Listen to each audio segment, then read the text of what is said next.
Oi, oi! Seja muito bem-vinda ao podcast Amar Sempre Cura. Aqui eu discuto com você a jornada de uma vida amorosa e infeliz até a felicidade plena na vida a dois. E eu sou Marcela Quieco, psicóloga, gestalterapeuta e coach de relacionamento. E o tema de hoje é: por que você não procurou ajuda ainda? O que tem por trás disso? Mas melhor do que o tema é a solução que eu vou te trazer. Como procurar ajuda? Que tipo de ajuda é a melhor para você? Do que você precisa para esse momento que você está vivendo aí no seu relacionamento?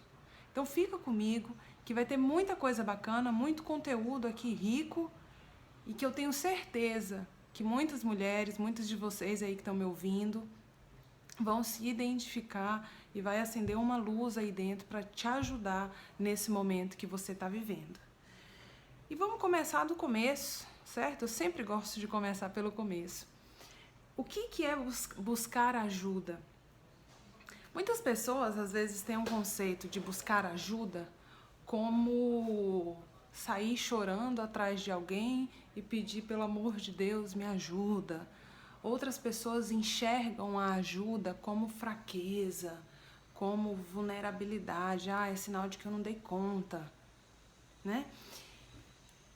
E por quê? O que leva a gente a buscar ajuda dentro de um relacionamento que a gente vive? Muitas vezes é um sentimento de eu não dou mais conta, eu já não sei mais o que fazer, isso aqui não dá para continuar desse jeito, meu Deus, me ajuda, alguém me ajuda, eu tô perdida, eu tô desamparada.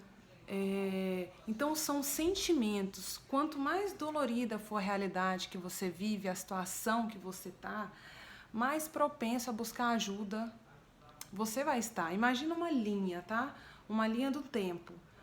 E aí essa linha tem vários pontinhos ao longo dela. O começo da linha, digamos que é o marco zero, o nível zero aí. E o ponto final da linha, digamos que é o nível 10 de dor que você vive. Então se você... E olha como que uma coisa ruim ao mesmo tempo pode ser boa. Vamos supor que você está lá no comecinho, na primeira bolinha dessa linha do tempo. E você está zero, você não sente dor nenhuma, o jeito que ele te trata tá tudo bem, você está conhecendo o cara, ou você acha bonito o ciúme que ele sente de você, ele ficar te ligando quando você sai, você acha que isso é cuidado, você acha que tem amigas piores que você acha bonito, você acha tudo maravilhoso nele.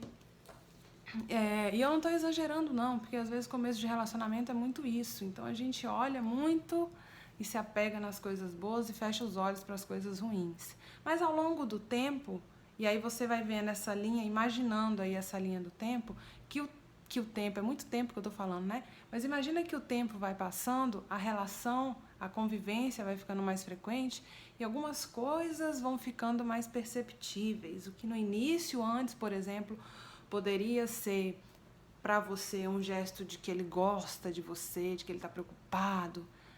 Agora você vai começando a ligar um alerta. Será que isso é normal? Nossa, ele exagerou. Só porque eu não atendi, quando eu cheguei em casa, ele falou daquele jeito comigo, não era para tanto. Aí você fica esse diálogo com você mesma, né? Não, mas eu fiz aquilo por ele, eu merecia ser tratada melhor. E aí você começa a perceber algumas coisas, mas vai relevando também. E aí o tempo passa, vocês saem juntos, vocês estão convivendo cada vez mais, chega em festa, vocês estão lá se divertindo e tal, estão bebendo um pouco, e aí do nada ele dá uma crise de ciúme, dá uma, né, que a gente chama de uma surtada aí de leve, e aí você fica assim, e aí você já começa às vezes a sentir vergonha das situações que você vive.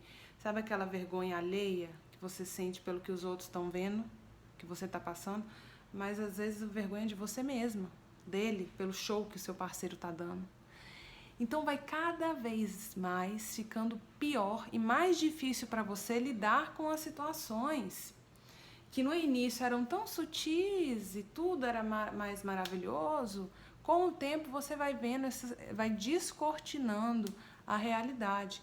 Só que pelo fato de você não saber como lidar com isso, você vai sofrendo mais. Não só mais de intensidade, mas com mais frequência. As situações vão ficando mais frequentes. E isso vai criando mais memórias ruins para você também. É como se, estamos bem, essa semana, nossa, tá tudo maravilhoso. Aí de repente acontece alguma situação ali, vocês brigam, ele te trata de um jeito, com falta de respeito e etc. Que aí você fica assim, rapaz, mas da última vez, tal dia aqui, aconteceu coisa bem parecida, lá de novo isso, e aí vem de novo o mesmo sentimento, então fica mais perto uma memória da outra. E isso vai construindo para você ainda mais um sentimento de, meu Deus, eu não sei o que eu faço.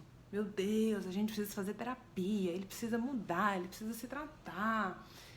E aí essa linha do tempo e de dor, cada vez você vai caminhando e a dor vai ficando mais intensa. Porque é progressiva as situações. Às vezes, como eu já trabalhei no núcleo de violência doméstica, era muito claro durante os atendimentos com as mulheres de que no início, aí eu questionava, mas e como é que era no começo a relação? No começo não tinha nada disso, era diferente, eu me surpreendi com o jeito dele, não sei o que. Eu falei, como é que era quando você saía com as suas amigas? Mas eu não saía com elas não e tal. E como é que era quando você ligava para ele, ele não te atendia e depois você perguntava dele onde que ele estava, como é que ele reagia a isso? E aí eu ia perguntando, e aí ia vindo, não é que é mesmo? Não é que já tinha sinais, mas ela que não queria enxergar? E com o tempo vai piorando. O meu caso foi assim. No início do meu relacionamento, começava com ceninha de ciúme, que eu achava ok. Depois foi ficando preocupante a situação para mim, não só para uma integridade física e tal, mas para o meu estado mental mesmo. Eu ficava assim, gente, eu ficava tensa perto dele, longe dele. Eu ficava pensando em formas de resolver, meu Deus, como é que a gente pode resolver isso? Como é que a gente vai passar por cima disso? E aí ficava. E não percebia que com o passar do tempo eu ia aumentando o meu sofrimento. E no início aqui eu falei que isso é bom e ao mesmo tempo é ruim. É ruim por quê? Porque ninguém gosta de ficar sofrendo, né, gente? Nem de ficar aumentando o sofrimento. Tá ótimo sofrer, vamos sofrer mais um pouquinho? Vamos, é legal, tô gostando. Não, isso aí é sadomasoquismo, né? E é o que eu falo, muitas mulheres vivem situações de sofrimento porque a gente tem duas situações que nos geram sofrimento. Quais são? Situações inevitáveis e situações evitáveis. O que é uma situação inevitável? A morte de alguém, o fulano te traiu, é uma doença terminal, é o fulano que você conheceu, ele já tem uma ex-mulher ou ele já tem filho, é o fulano que você conheceu e ele já tem costume de beber, ele já bebe com frequência, ou ele já usa droga, ou ele é filho de uma mãe e um pai do jeito que é. Isso são situações inevitáveis, que você não vai mudar. E quanto maior for a situação que você não muda, mais a vida está te chamando para você mudar, e não para a situação mudar. Agora, outro tipo de situação é o quê? Situação evitável. Que aí depende tão e exclusivamente de você cessar esse ciclo, esse sofrimento, essa realidade, que pode ser a sua própria relação, que para você parece ser inevitável que você vive.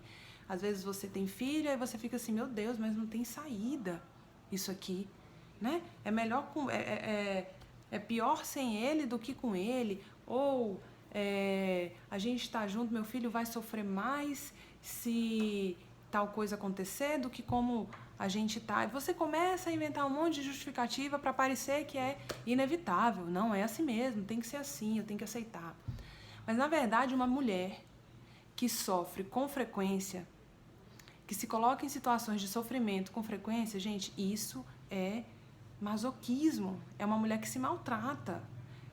É como se uma mulher pegasse um chicote e ficasse dando paulada nela mesma, diariamente, frequentemente. Isso não vai te garantir um lugarzinho melhor no céu. Entende isso? Não vai te garantir um lugarzinho melhor no céu. Eu não sei que religião que você tem, eu não sei alguém que pode te falar que cruz, cada um tem sua cruz para carregar, que o terreno é infértil, que não sei o quê. Isso é masoquismo. Mas o bom da situação evitável é que está nas suas mãos escolher cessar esse sofrimento, acabar com esse ciclo. Às vezes você perdoou o cara uma vez, 2 vezes, 3 vezes. Às vezes ele não te trata bem, mas você continua fazendo isso e aquilo outro por ele. E lá na frente fica se lamentando. Meu Deus, mas eu faço tanto e vivo nessa miséria, nessa vida ruim. O que eu fiz para merecer isso, Senhor? E aí fica, né, meio que se vitimizando. E para que eu estou falando isso? Para voltar lá naquela linha do tempo do sofrimento e te dizer o seguinte, que quanto maior e pior for a sua dor, mais aberta você vai estar para buscar ajuda. Não é à toa que as mulheres que eu atendia na Defensoria Pública, lá quando eu trabalhei, chegavam para mim porque elas já estavam no estágio crítico, assim, estavam desesperada no fundo do poço já, e aí foram buscar ajuda. E no caso lá, elas chegavam até mim porque elas ou iam na delegacia da mulher, ou iam procurar um advogado público para poder fazer uma separação, uma partilha de bens, alguma coisa assim, porque já não aguentava mais. Então tem um lado bom e tem um lado ruim da dor. E eu fiz algumas anotações aqui para vocês de o que é procurar ajuda. Procurar ajuda é quando você chega no momento em que você entende o quê? Que eu não dou conta sozinha. E eu não aguento mais essa realidade. Procurar ajuda pode ser ler um livro, ir num lugar, comprar um livro, sabe aquelas que não é nada confortável também. Imagina você entrando numa livraria, indo para o setor lá de livros de relacionamento e procurando um livro lá que falasse sobre casamento, não necessariamente casamento blindado, mas sobre separação ou sobre alguma coisa que mostrasse que você estava, né, precisando mesmo dar uma reviravolta aí na sua vida. Isso não é muito legal não, da gente, né, tá partilhando para os outros que a gente está lendo, que a gente está buscando uma solução para a pindaíba afetiva que a gente está vivendo. Mas pode ser uma saída, buscar um livro ou ir atrás de uma terapeuta, de um terapeuta, para procurar esse tipo de ajuda. Pode ser também, às vezes, em casos extremos, ir ligar para a polícia, ir atrás de alguém. Pode ser ligar para um parente, como aconteceu comigo, numa das brigas sérias, uma das últimas que eu tive no meu namoro. Eu liguei para minha irmã. E a minha irmã até então não sabia detalhes do que eu vivia, não. Sabia que a gente discutia às vezes, terminava. Aí eles até brincavam já, e aí, já voltou, não sei o quê, porque era comum isso, esse briga, volta, não sei o quê. Mas até que na nossa última briga eu liguei para ela e coloquei as cartas ali na mesa do que estava acontecendo na hora, liguei para ela na frente dele. E aquilo para mim, Marcela, que eu fiz por mim, não foi por ele, foi um pedido de ajuda. Foi quando eu compartilhei com mais alguém que eu não estava aguentando viver o que eu estava vivendo e que alguma coisa precisava ser feita. E é interessante, gente, porque ajuda, quando você realmente busca, ela é por você e para você.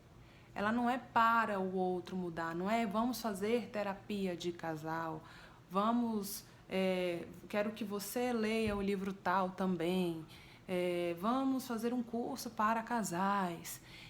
Não é esse tipo de ajuda que eu estou falando aqui agora, não. Não é. Porque eu estou falando com mulheres que sofrem frequentemente e de verdade por amor.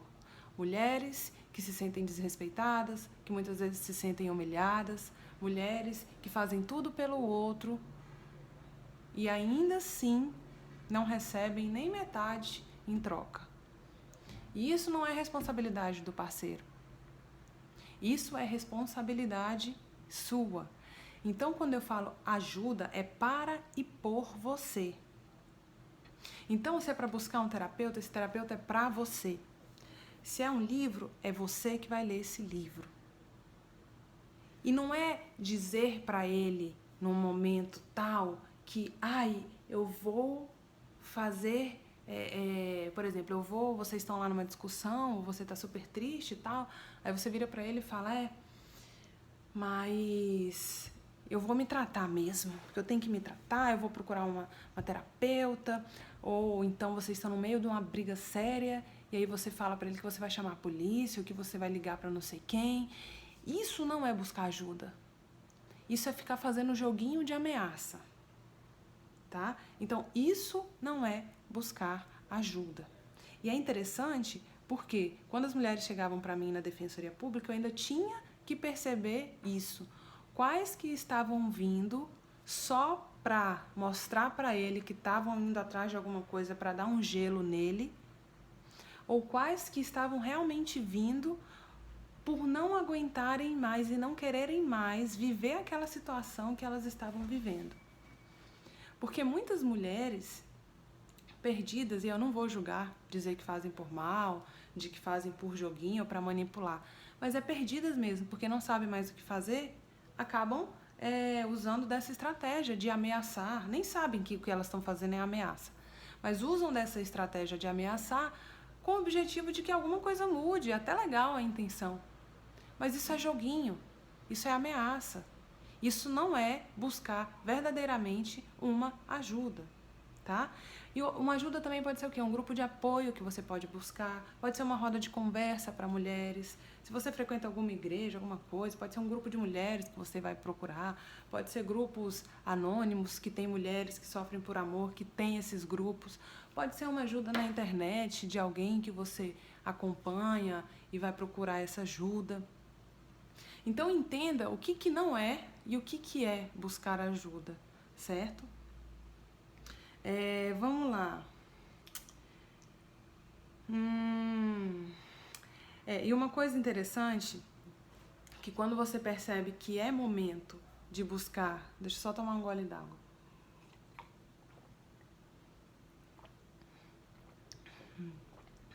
Uma coisa interessante nas relações super conflituosas ou em relacionamentos em que as mulheres elas sofrem realmente por amor, uma coisa comum é uma situação ruim, ela passa, tudo fica bem e vem uma sensação de alívio ali, de que parece que as coisas vão caminhar bem, até que tudo desanda de novo, mas de repente melhora um pouco e aí ela meio que ela dá uma respirada naquilo ali, ela toma um gole de esperança e volta para a realidade. Não, tá bom, agora dá, eu aguento, ou é assim mesmo e tal.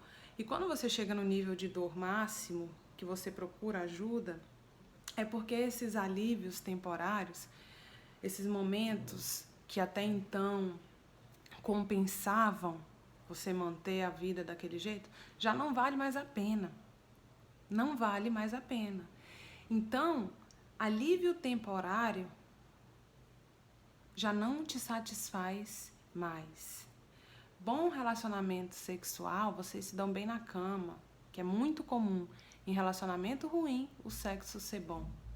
Mas isso não te ilude mais. Você não se contenta mais com isso. Certo? Então, buscar ajuda é quando esse alívio temporário já não te satisfaz mais. E quando você for buscar a ajuda de alguma profissional, por exemplo, que eu, Marcela, trabalho especificamente, minha tara, meu tesão é ajudar mulheres que vivem o que eu vivi. Mas quando você for procurar uma profissional, é interessante que você procure aquela que provavelmente, ou que que geralmente o ideal é aquela que viveu a experiência que você viveu, porque ela vai ter empatia pela sua realidade. Então, quando você for procurar uma terapeuta, e cara, tem gente que vai em terapia que vem pra mim, né, e fala que eu tava com fulana, cicrana, fui fazer terapia, sabe? Aí eu fiz umas 3, 4 sessões e aí parei. E aí parou e voltou pra vida normal, como era. Aí passou um tempo, o negócio estourou de novo no relacionamento, aí veio atrás de mim, me encontrou por algum motivo. E aí eu pergunto, mas por que você parou? Por que não deu continuidade? Porque, sabe, conversar com ela tava a mesma coisa que conversar com minhas amigas.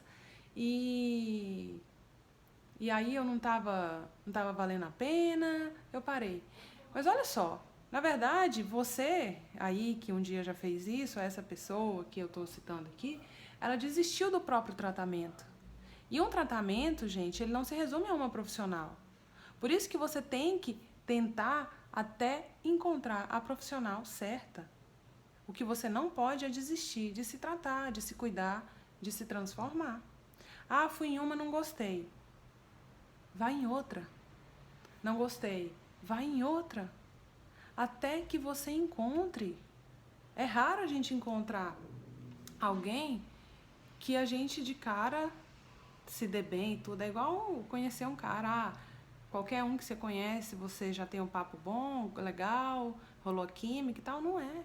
Por que com um terapeuta vai ser assim?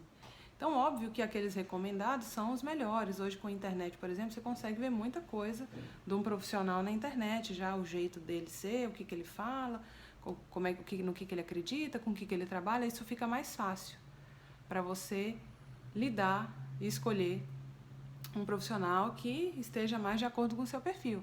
Mas a minha grande mensagem é: não desista, se consulte com vários até que você encontre o certo para você. Mas eu não tenho dinheiro, é só com dinheiro que eu posso procurar ajuda? Não. A internet está aí, tem tanta coisa disponível, gratuito, online, vídeos, conteúdos que você pode estar bebendo dessa fonte gratuitamente, sem tirar um centavo do bolso. Mas aí eu entro num ponto importante, que eu não tenho dinheiro, não é uma questão real, é uma questão só de prioridade. Porque você gasta dinheiro com outras coisas que para você é importante. Eu não sei com o quê. Às vezes é com seu próprio companheiro, às vezes é com academia, é com roupa, é com maquiagem, é com casa, é reformando casa, é comprando não sei o quê, é sapato. Para isso você tem dinheiro. E para o seu tratamento, para buscar ajuda, você não tem. Então, aqui entra num ponto importante também do que é ou vai ser prioridade para você. Tem uma coisa muito legal que muitas mulheres, principalmente as que amam demais, as que sofrem por amor, não vão atrás de ajuda, porque elas entendem que elas precisam dar conta daquilo ali, que sozinha elas conseguem, elas resolvem, vai dar certo, elas só não encontraram o jeito, ou sabe? E no fundo, a vulnerabilidade, que é o estado que a gente fica quando a gente busca uma ajuda, a vulnerabilidade, estar vulnerável, é um ato de coragem. Quem quiser ir assistir, busca no Netflix a Brené Brown, e tem um documentário incrível que ela fala sobre vulnerabilidade, sobre estar vulnerável. E uma pessoa que busca ajuda, ela se coloca em vulnerabilidade, mas é o gesto de mais coragem que ela pode ter, é se colocar em vulnerabilidade. Por quê? Quando a gente não tem controle, a gente escolhe não ter controle sobre tudo, isso é um ato de coragem. Isso é uma forma de você perceber no seu relacionamento, por exemplo, que sozinha você não dá conta, nem deve dar conta de tudo. E na sua vida, de que o que você acha que está no seu controle não está. Não está. Mas tem gente que procurou, não adiantou nada, fulana fez isso, não adiantou aquilo. Ninguém é igual a você. Ninguém vive o que você vive. Cada pessoa é única, tem uma história, tem um jeito, tem um motivo, tem um porquê, tem um parceiro diferente, tem filho, não tem filho. Então, o seu processo é o seu tempo, é a sua história. Então, não compara o palco do outro, que a gente fala, com o seu bastidor, por exemplo. Então, também não fica questionando, às vezes, a frustração ou como é que se chama? Não é nem frustração, não. O fracasso de alguma conhecida sua. Não fica se desmotivando a buscar a sua própria ajuda porque alguém que você conhece fracassou e tal. Não, esse é o seu processo, certo? E tinha mais alguma coisa que eu ia falar aqui, o que que era, gente? Porque eu falei sobre a vulnerabilidade, era sobre a vulnerabilidade, que é um ato de coragem, e aí eu ia falar sobre mais alguma coisa.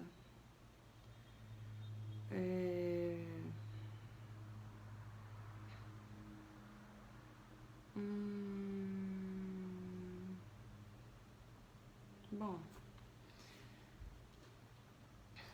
mas buscar ajuda, eu não lembro agora o que que era. Quando você muda sua visão sobre buscar ajuda, você entende que esse é o primeiro e mais importante passo para o seu processo de cura, de mudança e de transformação. E que você não precisa chegar no nível máximo de dor para isso acontecer.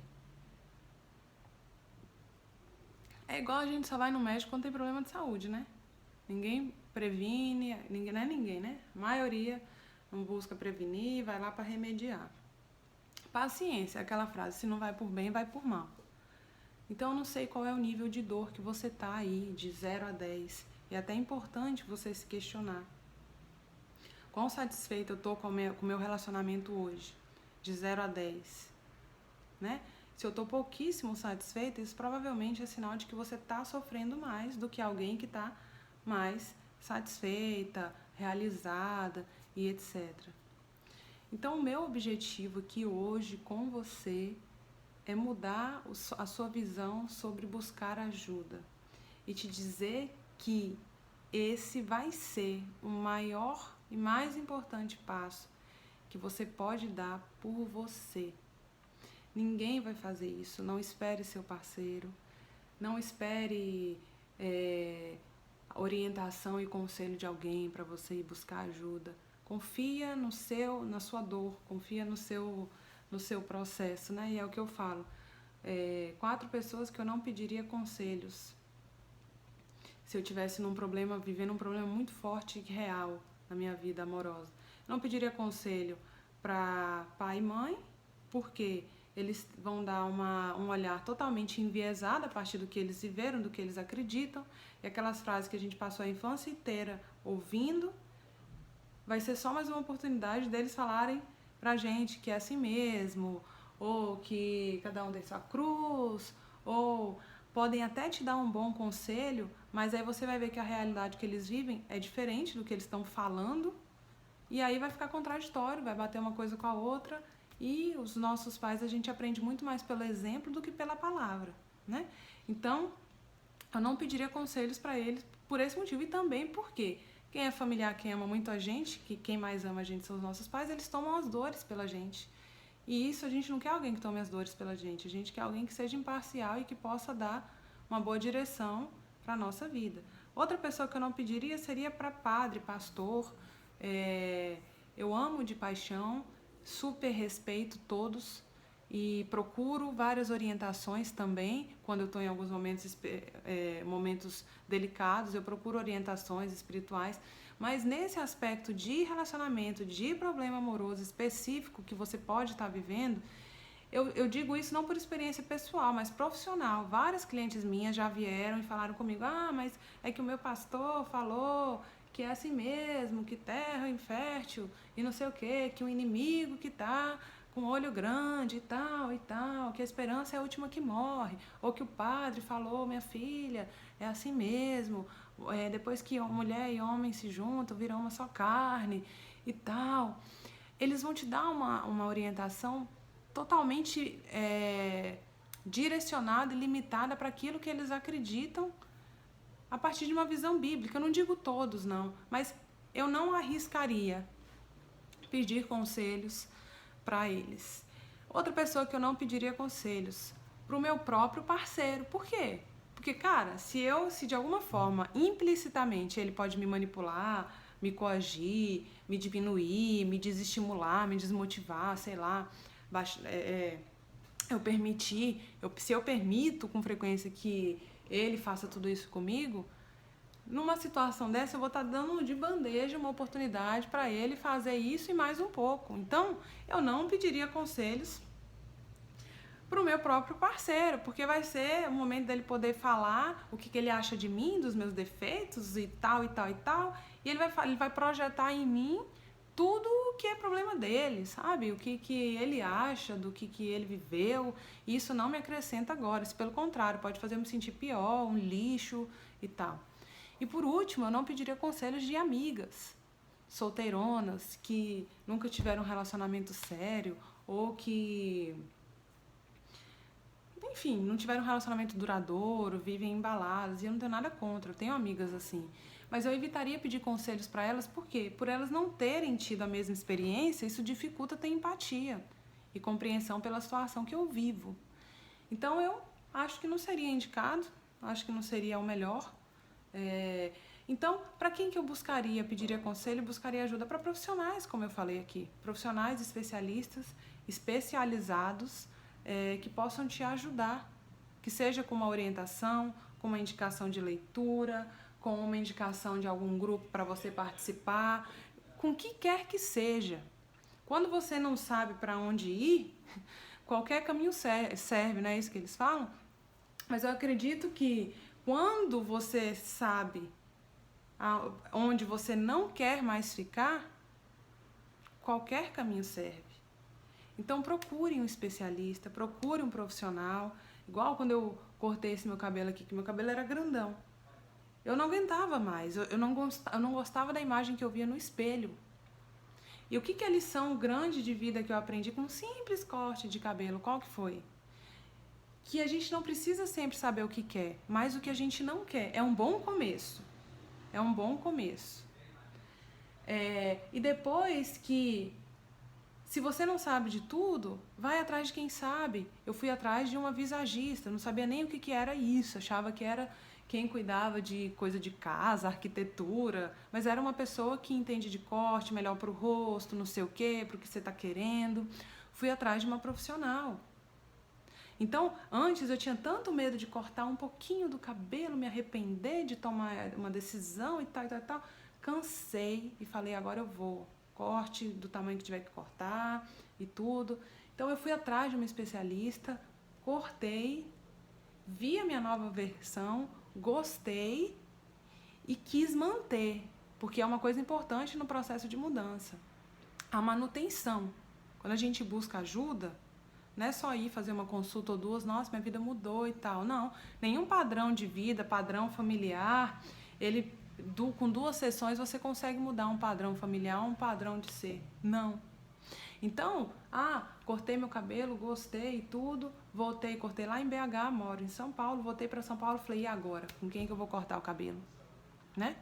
Aqui eu não conheço ninguém, é tudo caro, é um fígado que você vende, um rim para pagar um corte de cabelo aqui com um profissional bom.